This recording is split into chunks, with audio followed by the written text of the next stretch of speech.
مال غیبت المنوبہ، یعنی جو خلیفہ بنانے والا ہے وہ غائب ہے، موجود نہیں، اس وقت جو اس کی جگہ سنبھالے گا وہ خلیفہ، اما لموت، یا جس کا خلیفہ ہے وہ مر جائے پھر جو جگہ سنبھالے وہ ہے خلیفہ، اما لعجزہ، یا جو اصل کام کرنے والا تھا وہ کسی طور عاجز ہو گیا ہے کہ اب وہ اس گدی کو نہیں سنبھال سکتا، تو جو اس کی جگہ پہ بیٹھے گا وہ ہے اس کا خلیفہ، وَإِمَّا لِتَشْرِيفِ الْمُسْتَخْلَفِ عَلَيْهِ، یا جس کو خلیفہ بنایا جائے صرف اس کی عزت بتانا مقصود ہو کہ یہ کتنا عزت دار ہے،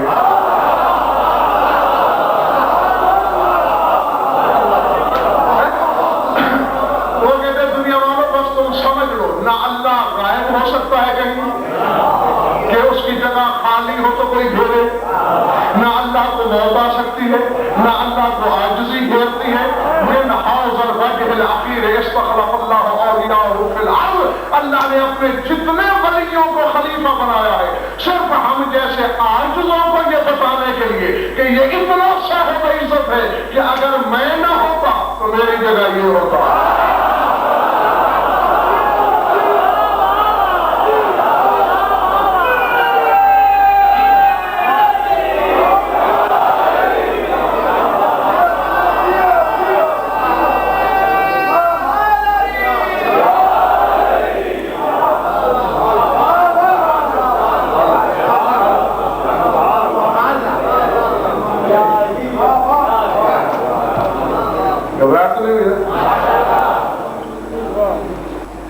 یہ ذہن میں رہے ہمارے کہ جس کا اشراف کر رہے ہیں ہم وہ اللہ کا نائب ہے، اور نائب کیا ہوتا ہے؟ دو تعریفیں سنی آپ نے، تیسری سنیے۔ علی اکبر قرشی نے قاموس قرآن میں کچھ لغت کی کتابیں ہوتی ہیں، کچھ قوامیس ہوتے ہیں، قاموس کی جمع ہے قوامیس، تو قرآن پر بھی قاموسیں لکھی گئی ہیں، الف سے یہ تک حروف تہجی کی ترتیب کے مطابق جو لفظ استعمال ہوئے ہیں قرآن میں تو ان کے تراجم معانی و مفاہیم کو واضح کیا گیا ہے، اس کا نام ہے قاموس۔ تو 3 جلدوں میں علی اکبر قرشی نے قرآن کی قاموس لکھی، اور اس میں جب لفظ خلیفہ پر پہنچے تو اس کی بحث میں انہوں نے جو لکھا وہ آپ ذرا کی خدمت میں عرض ہے۔ پہلے تو انہوں نے یہی بتایا کیونکہ وہ قاموس فارسی میں ہے کہ خلیفہ جانشین اور نائب کو کہتے ہیں، آگے انہوں نے جو فکرہ لکھا درکار ہوئی وہ حق تو یہ تھا کہ میری زبان کوثر سے دھل جاتی کسی طرح،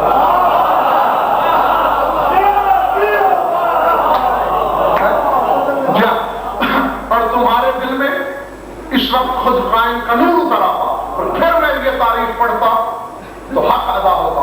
بہر کہ ہماری مجبوری کو خدا بھی جانتا ہے اور ہمارا امام بھی بہتر جانتا ہے، تو مجبور ہے ہم نے بتانا ہے۔ تو پہلے تو یہ بتایا کہ جانشین اور نائب کو کہتے ہیں خلیفہ، اور آگے پروفیسر صاحب کلیہ کہہ رہے ہیں، یہ قاموس سے قرآن سے پڑھنے لگا ہوں میں کہ خلیفہ اور خلافت کا مفہوم کیا ہے۔ پہلے بتایا کہ فارسی کتاب ہے، میں آپ کو وہی عبارت کا جملہ پڑھ کے سنا دیتا ہوں۔ وہ فرماتے ہیں خدا بند تعالی دارائے اسماء حسنی و صفات علیٰ و بشر در ہما نائب خدا،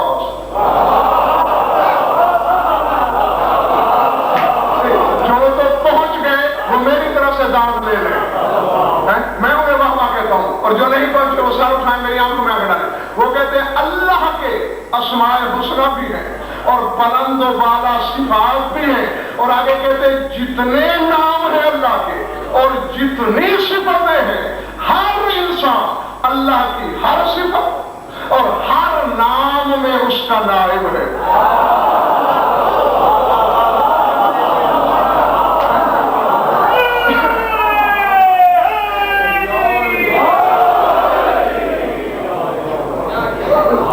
پلے پڑا ہر انسان کو کہتے ہیں اللہ کے 99 ناموں میں اور تمام صفتوں میں اللہ کا نائب ہے، اپنی اپنی وسعت انسانیت کے مطابق۔ اور آگے ان پر انہوں نے اللہ کے 6 نام لکھ کر مثال بھی دی۔ یہی لکھ دینے کافی تھا کہ درہما نائب خدا تمام اسماء میں اللہ کا نائب ہے ہر انسان، لیکن انہوں نے 6 نام لکھے. کون کون سے؟ میری ضمانت ہے لفظیں، حوالہ، ترجمہ، توفیق تو خود مانگو گے. انہوں نے 6 نام لکھے. کون کون سے؟ خالق، رازق، سمیع، بصیر، عالم اور قادر. وہ کہتے ہیں ہر بندہ خالق ہے اپنی وسعت کے مطابق. کچھ بھی نہ خلق کر سکے. اور یہ تمام علماء شیعہ پر تسلیم کرتے ہیں کہ ان الانسان یخلق فی الوہم ما لا وجود له فی الخارج. اور کچھ بھی نہ خلق کر سکے بندہ تو خیالات تو خلق کرتا ہی ہوگا.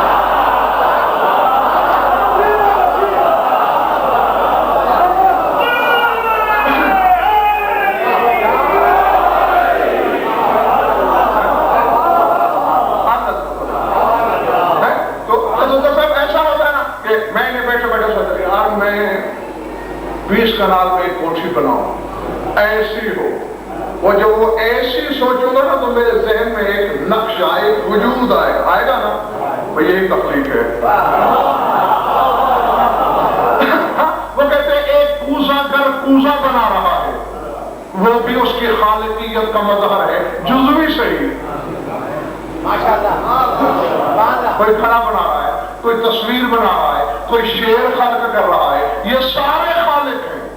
بس فرق صرف اتنا ہے کیونکہ یہ جزوی تھے، یہ مٹی سے بت گھڑ سکتے ہیں، جان نہیں بھر سکتے. کوئی عیسیٰ جیسا پھونک مار دے تو موڑ بھی جاتا ہے.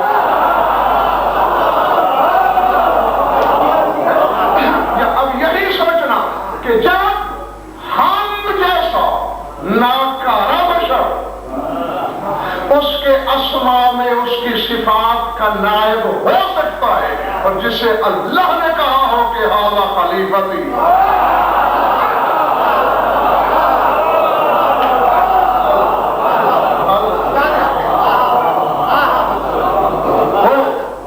وہ کیا خلق کر سکتا ہوگا؟ وہ کتنی دنیا کو رزق بانٹ سکتا ہوگا؟ اس کی سماعت کی حدیں کیا ہوگی؟ اس کی بصارت کی سرحدیں کیا ہوں گی؟ اس کا علم کا دائرہ کیا ہوگا؟ اس کا قبضہ اقتدار کیا ہوگا؟ تھک گئے ہو؟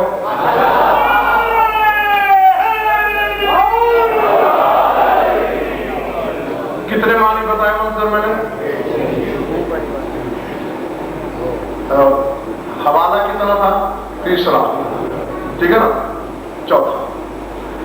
اب منظر ایسا ہے، شیعہ علماء نے، ہمارے علماء نے 3 معنی لکھے خلافت کے. ہاں میں وہ 3 آپ کو سنا دیتا ہوں کہ خلیفہ کس کو کہتے ہیں، اللہ کا خلیفہ کون ہے. تو 3 معنی ہیں. پہلا، من استخلف فی الامر من کون قبلہ. دوسرے، الامام الذی لیس فوقہ امام. دوسرا. تیسرے، السلطان العظم.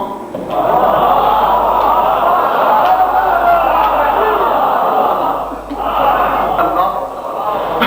اور یہ میں نے مجمع البحرین سے تیسرے معنی آپ کو سنائے ہیں جو مذہب شیعہ میں پہلا لغت ہے، علامہ فخر الدین ترہی رضوان اللہ علیہ کا. کون ہوتا ہے خلیفہ؟ من استخلف فی الامر مکان من کان قبلہ، جو اپنے سے کسی پہلے کی کسی جانشینی کرے. اپنے سے پہلے. تو اس وقت میں اس طرف جانا نہیں چاہتا کیونکہ مجھے بتانا کچھ اور ہے، لیکن ذہن میں رکھ لینا تاکہ کل پرسوں اگر کسی وقت اس طرف میں اشارہ دوں تو یہ حقیقت آپ کی طرف ہونی چاہیے. من کانا قبل ہو، جو اس سے قبل ہو، اس سے پہلے ہو، اس کی. تو اس معیار پر پوری کائنات میں اللہ کا خلیفہ سوائے 14 کے کوئی نہیں بن سکتا.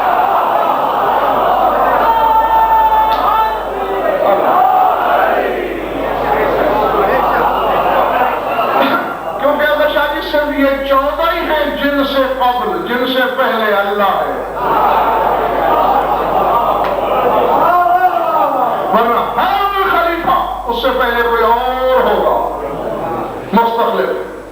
کہ جس کا وہ خلیفہ ہے. تو یہ 14 ہیں جن سے پہلے صرف اللہ پہلے معنی. اور اس کا دوسرے معنی کون ہے خلیفہ؟ الامام الرضی. اور یہ جملہ صرف خصوصاً میں نے تمہارا نام لے کے کیوں کہا کہ اسے یاد رکھنا ہے، بھول نہیں جانا. آئندہ مجالس میں یاد دلاؤں گا میں اور تمہاری قوت حافظہ کا امتحان بھی لوں گا. الامام الرضی لیس فوقہ امام، وہ ہوتا ہے اللہ کا خلیفہ کہ جس کے اوپر پھر کوئی دوسرا امام نہ ہو.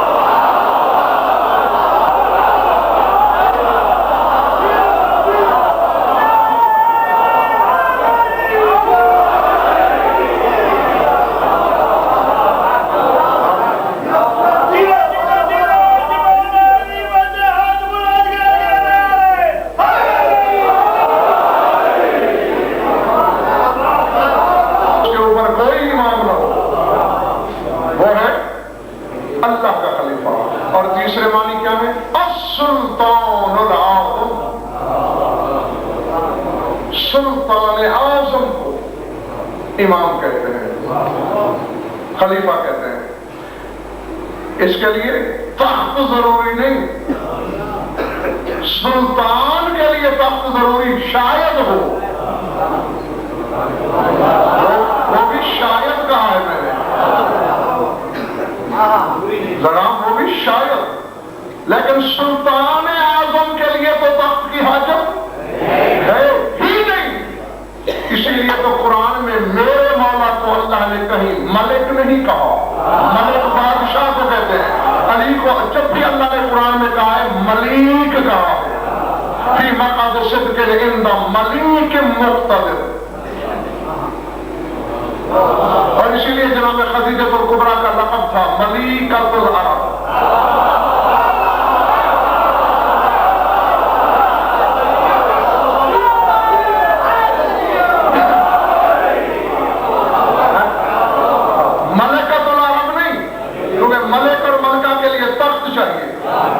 ریاست چاہیے لیکن ملک وہ شہنشاہ. تخت ہو نا وہ تخت کا محتاج نہ ہو، تخت اس کا محتاج ہو. اور پروفیسر صاحب یہ سلطان سلطہ سے ہے اور اسی سے تسلط ہے، یعنی عظیم ترین تسلط اور اقتدار والی ذات کا نام ہے خلیفہ.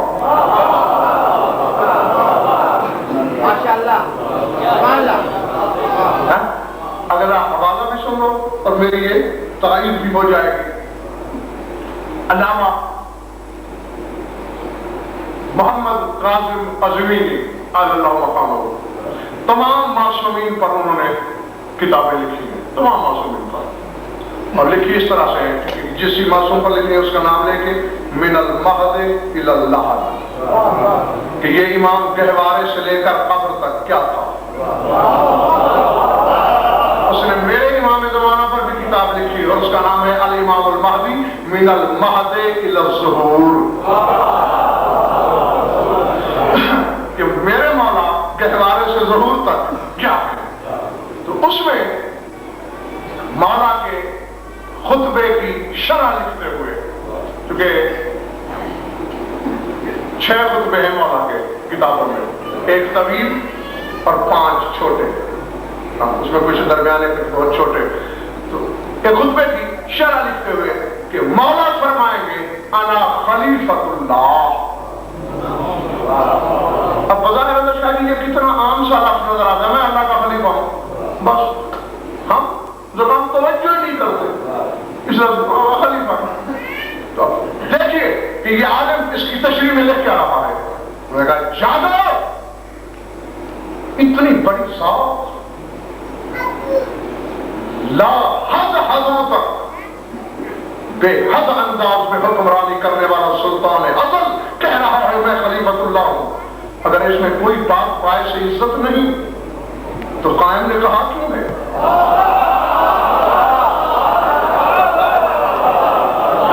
اسے پتہ نہیں کہ ساری خلائق سے میں گفتگو ہوں، میں میرے لشکر میں فرشتے بھی ہیں، جنات بھی ہیں، انبیاء بھی ہیں، اور میرے سامعین میں 12 اور معصوم بھی ہیں.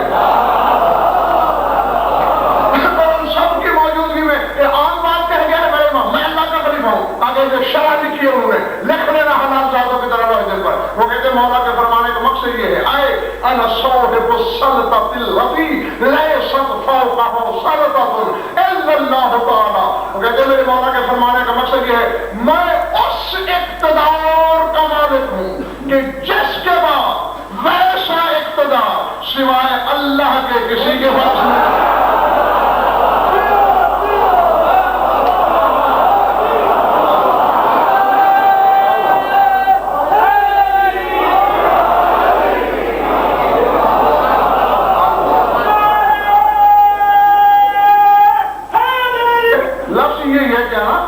اللہ کا نائب ہوں، اللہ کا خلیفہ.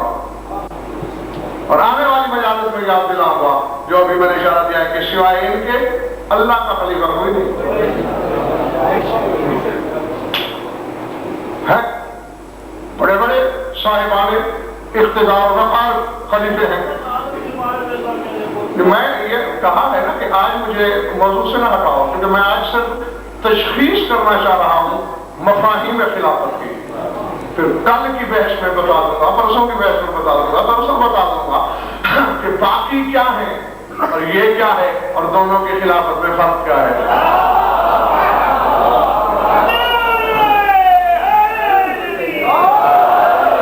بلکہ میری بات پہ قطعاً بھروسہ نہ کرنا، قرآن سے فرق پوچھ لوں گا کہ آدم کی خلافت میں اور قائم کی خلافت میں کیا فرق ہے. تو قرآن بتا دے گا. گھبرا تو نہیں گھبرا دوست. اچھا بولو یہ تاریخ ہے یاد رکھنا کیونکہ میری آنے والی ہر مجلس آج کی پیش کردہ مطلب تاریخ میں سے کسی نہ کسی تاریخ کے گرد گھومے گی. ہاں جی آگے چلیں. عالم ربانی علامہ سید حیدر عاملی رضوان اللہ علیہ، ان کے نام کا پہلے بھی کسی مجلس میں نے تعارف کرایا ہے آپ کو. بہت بڑے عالم ربانی، تقریباً 700 سال پہلے گزرے، اور جنہیں پہلے بھی بتایا تھا جو لوگ اس مجلس میں نہیں تھے وہ آج سن لیں. میرا تو یہ مقام نہیں مطلب کہ میں اس عالم ربانی کے علم کا قافیہ پیمانہ بتا سکوں، بلکہ انہوں نے اپنی تفسیر کے دیباچے میں خود یہ دعویٰ کیا ہے کہ میں سلمان فارسی سے 2 وجہ سے افضل ہوں.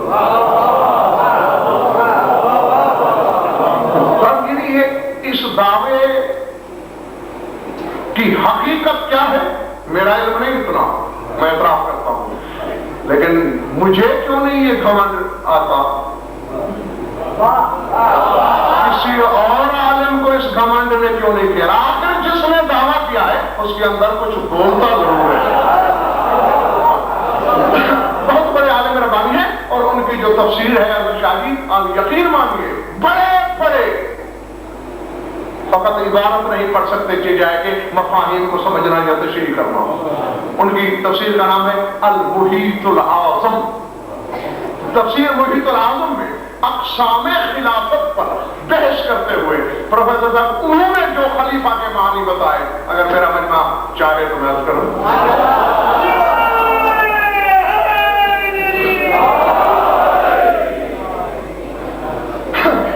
کس میں بتا رہے ہیں؟ اس میں الفت آدم والی خلافت پہلے گنی جا چکی ہے، وہ میں نہیں گنا چاہتا اس وقت. آخر میں آ کے لکھتے ہیں وَمِنْهَا الْخَلِيفَةُ الْأَعْظَمُ، کہتے لوگوں ایک خلیفہ اعظم ہوتا ہے، یعنی جزوی خلافت سے چلے اور خلافت عظمیٰ پہ آئے کہ ایک خلیفہ اعظم ہوتا ہے. لامعاملی میرے سامعین جاننا چاہتے ہیں کہ وہ کیا ہوتا ہے. فرماتے ہیں خلافت الحق، حلالیوں کی طرف سنا خدا کے لیے، ورنہ میرا اپنا کون ہو جائے گا. خلافت الحق والقیام بحوائج عبید فی العالمین. وہ فرماتے ہیں 2 چیزیں جس میں ہوں وہ ہوتا ہے خلیفہ اعظم. اور وہ کہتے ہیں ہمارے 12 امام اسی پیمانے کے خلیفہ اعظم ہیں. کیا کہ ایک تو وہ خلافت صرف نبی اور رسول کی نہیں، خلافت الحق، وہ نیابت اللہ کی ہے. والقیام بحوائج عبیدہ فی العالمین، اور عالمین میں حاجت روائی جو کر سکتا ہو وہ اللہ کا خالق ہے.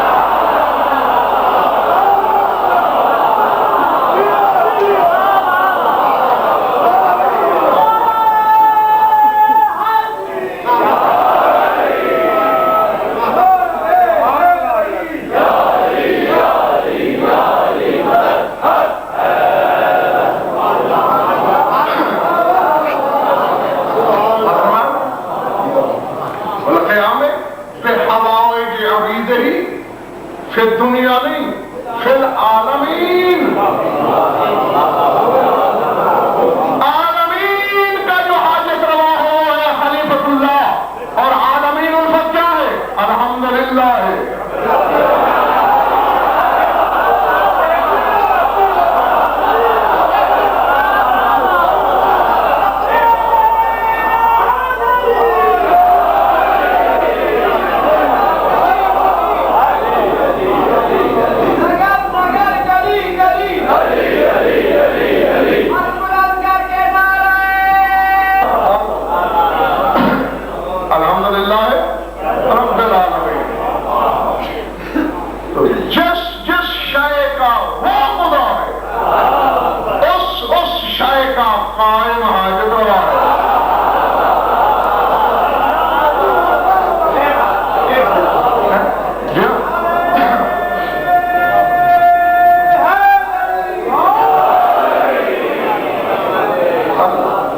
یا تو آج کے بعد السلام علیکم یا خلیفۃ الرحمان کہو گے نہیں،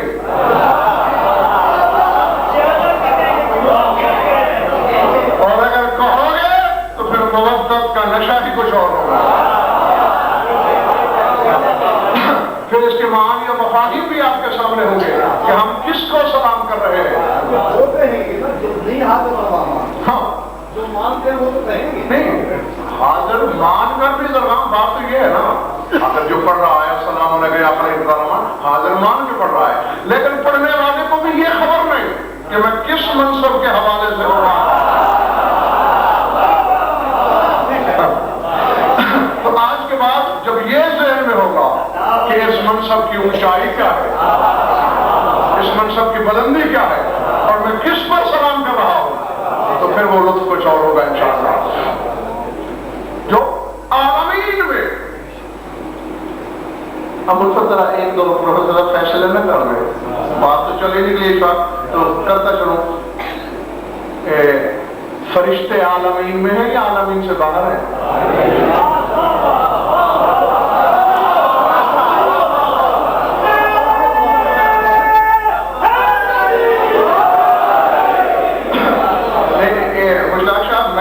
پھنس گیا ہوں اپنے آپ میں. مجھے سارے مومن مل کر دیکھو، میں نے آج تک آپ کے سامنے لاکھوں مسئلے حل کیے، آپ بھی میرا ایک مسئلہ حل کر کے مجھے مشکل سے نکالے. پھنسا ہوا ہوں میں. آپ کہتے ہو فرشتے بھی عالمین میں ہیں. قرآن پڑھا ہے میں نے، تفسیریں دیکھی ہیں میں نے، کتابیں پڑھی ہیں میں نے کہ کوئی فرشتہ بارش برساتا ہے، کوئی آندھی چلاتا ہے، کوئی رزق بانٹتا ہے، کوئی شکم نادر میں بچے کی تصویر بناتا ہے، کوئی بادل چلاتا ہے، کوئی نظام امن چلاتا ہے. یہ ہے فرشتے اور یہ عالمین میں ہے. اور خلیفۃ اللہ وہ ہوتا ہے جو عالمین کے ہر عبد کا حاجت روا ہو. کہاں پھٹک رہا ہے مقصر اللہ جو کائنات کے ناظم ہے فرشتے، جو ان کا حاجت روا ہے وہ کیا ہے؟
ویسے تو کچھ کتابیں ساتھ بھی ہوتی ہیں میرے اس اشرے میں کم از کم، اور اس بار بھی ہے کچھ، جو بھی حوالہ آپ کو چاہیے زیادہ سے زیادہ یہ ہے کہ آج آپ حکم کریں گے، اگر وہ کتاب نہیں ہوگی تو کل آ جائے گی انشاءاللہ۔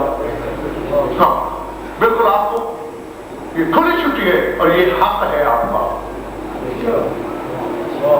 دل کا اطمینان تو خلیل اللہ نے مانگ لیا تھا، اطمینان کرنا حق ہے تمہارا، شک کرنا حق نہیں ہے۔ اس سے ہاں جی اس سے کام نہیں بننے کا، کیا کہے تو بس کرو، ورنہ میرا تو ابھی ماشاءاللہ ماشاءاللہ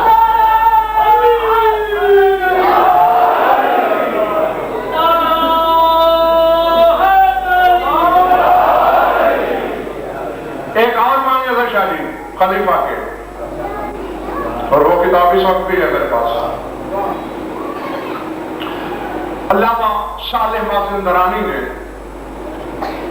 شرح اصول کافی میں بڑی شرح لکھی گئی، اصول کافی آپ کے مذہب کی پہلی کتاب، جو 4 بڑی کتابیں ہیں ان میں کی پہلی کتاب اصول کافی، بڑی شرح لکھی علماء نے اس کی، لیکن 4 شرحوں کو جو شہرت دوام ملی ہے ویسے کسی کو نہیں ملی۔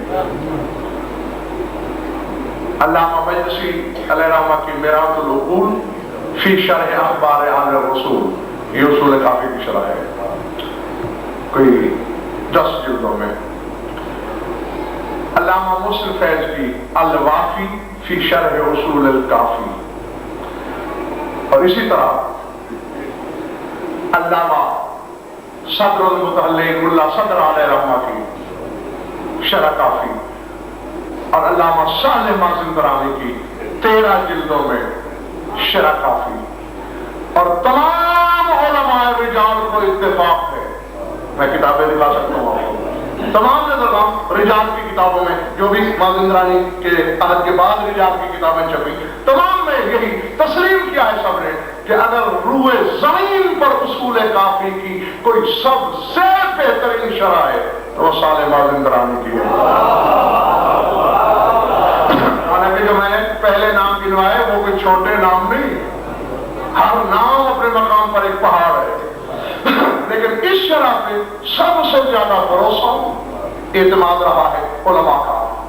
تو میں نے اہمیت کتاب کے لیے جو تو جملے بول دیے، وہ بتا رہے ہیں کہ ہمارے مولا جو خلیفۃ اللہ ہے، وہ اس خلیفۃ اللہ کا کیا مقصد ہے، لکھنا رہے دل پر، فرماتے ہیں حول متصف بخلافة العظمى والرياسة الكبرى الذي يجري أمره في الأرض والسماء۔ فرماتے وہ ہوتا ہے خلیفۃ اللہ جو خلافت عظمى کا لباس پہنے،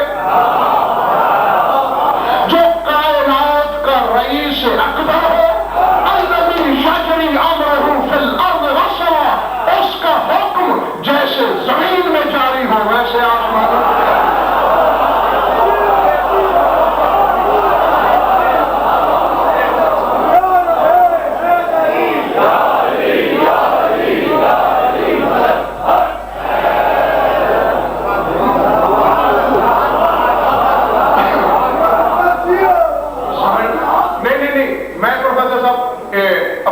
جو چند احباب ہیں ان کے نام لے لے کے ایک سوال کرنا۔ پہلا سوال آپ سے ہے، اگر آج امام یہاں آ جائیں اور آپ سے کہیں غضنفر کو مار دے، سوچو گے؟ کیوں؟ دیکھنا یہ ہوگا امر کس کا ہے، مطلب تمہیں امام کہے بھائی کو قتل کر دو، سوچو گے؟ دیکھنا ہوگا امر کس کا ہے۔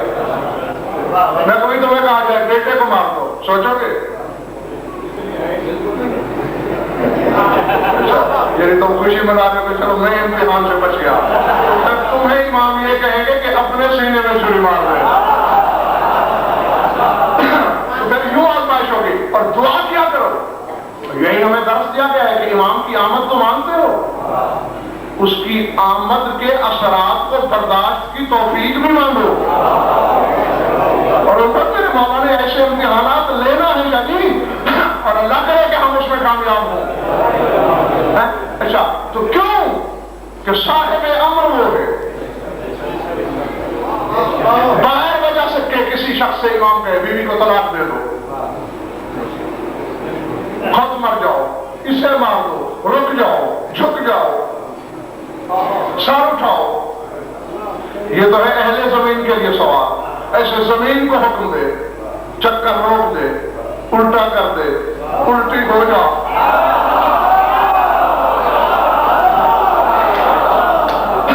ہمیں جو کہہ رہا ہے لڑ جا، رک جا، جھک جا، کیوں ہم کر رہے ہیں کہ ہماری زندگی کو ہم سے زیادہ مانے کہ الذی یجری امرہ فی الارض والسماء، تو اسی طرح وہ ہوگا خلیفۃ اللہ جو جبرائیل میکائیل اسرافیل سارے فرشتے سامنے کھڑے ہوں، اگر کسی سے کہے مر جا تو مر جائے، رک جا تو رک جائے، جھک جا تو جھک جائے، تو ماننا پڑے گا جیسے ہماری زندگی کا ہم سے زیادہ مالک، فرشتوں کی حیات کا ہم سے زیادہ۔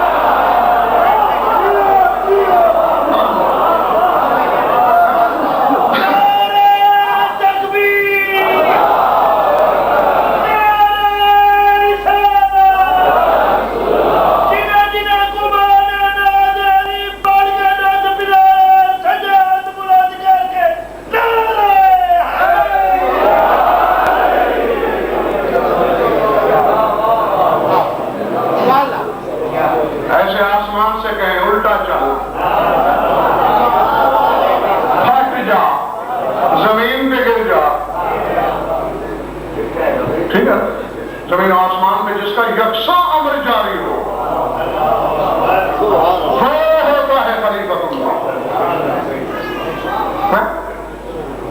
السلام علیک یا خلیفۃ الرحمن۔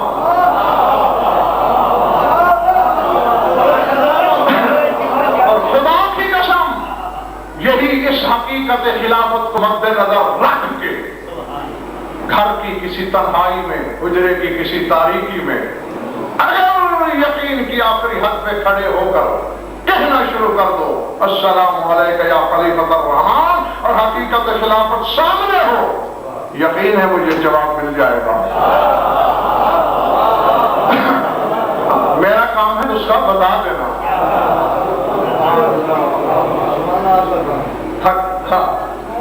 تھکے تو بس کرو۔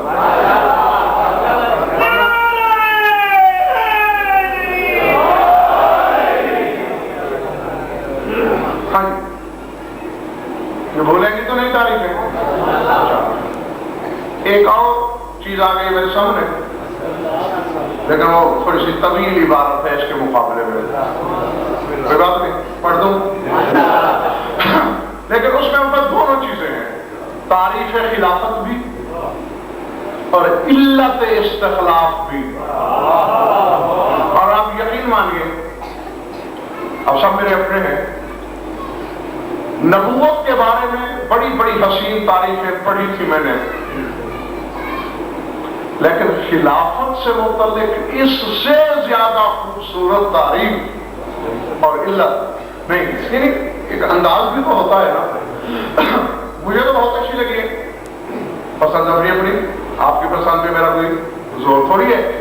علامہ علی اکبر نہاوندی نے اتنی لمبی اور اتنی موٹی 2 جلدیں، یعنی آج کل کا جو رواج ہے اگر اس تختی کے مطابق چھاپا جائے اسے تو میں سمجھتا ہوں کہ 20 جلدیں بنیں گی۔ ہاں، تو انہوں نے امام زمانہ پر لکھی ہیں یہ دونوں اتنی ضخیم جلدیں۔ تو اس میں انہوں نے خلافت پر بحث کرتے ہوئے ایک عالم ربانی کے حوالے سے ایک عبارت کا ٹکڑا لکھا ہے، وہ بھی سن لو پھر میں سمیٹ لوں گا۔ وہ فرماتے ہیں ان اللہ یحفظ العالم بالخلیفۃ کما یحفظ الخوائن بالختم، فکان البدء بآدم علیہ السلام ویکون الختام بالحجۃ ابن الحسن العسکری علیہ السلام، والحکمۃ فی الاستخلاف قصور المستخلف علیہ عن قبول فیض الباری و تلقی امرہ بغیر واسطۃ لأن المفيد في غاية التنزه والتجرد والمستفيد غالبا منغمس في الأراوي الثانية كالعقل والشرب.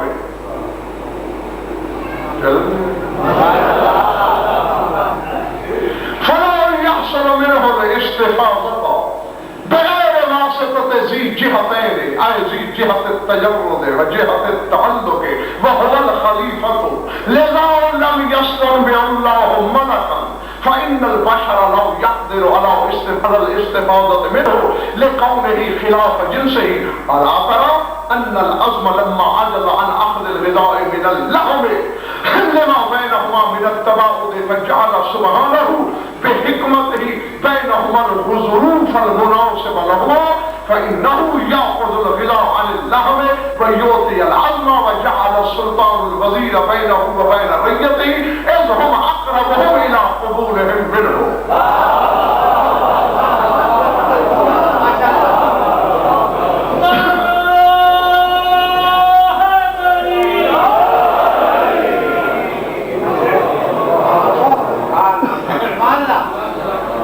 ویسے تو جتنی بار رضا شاہی میں پڑھ دی ہے کم از کم ایک مجلس تو چاہیے تھی. اب مقدر کی بات یہ ہے کہ آخر میں یہ آئی سامنے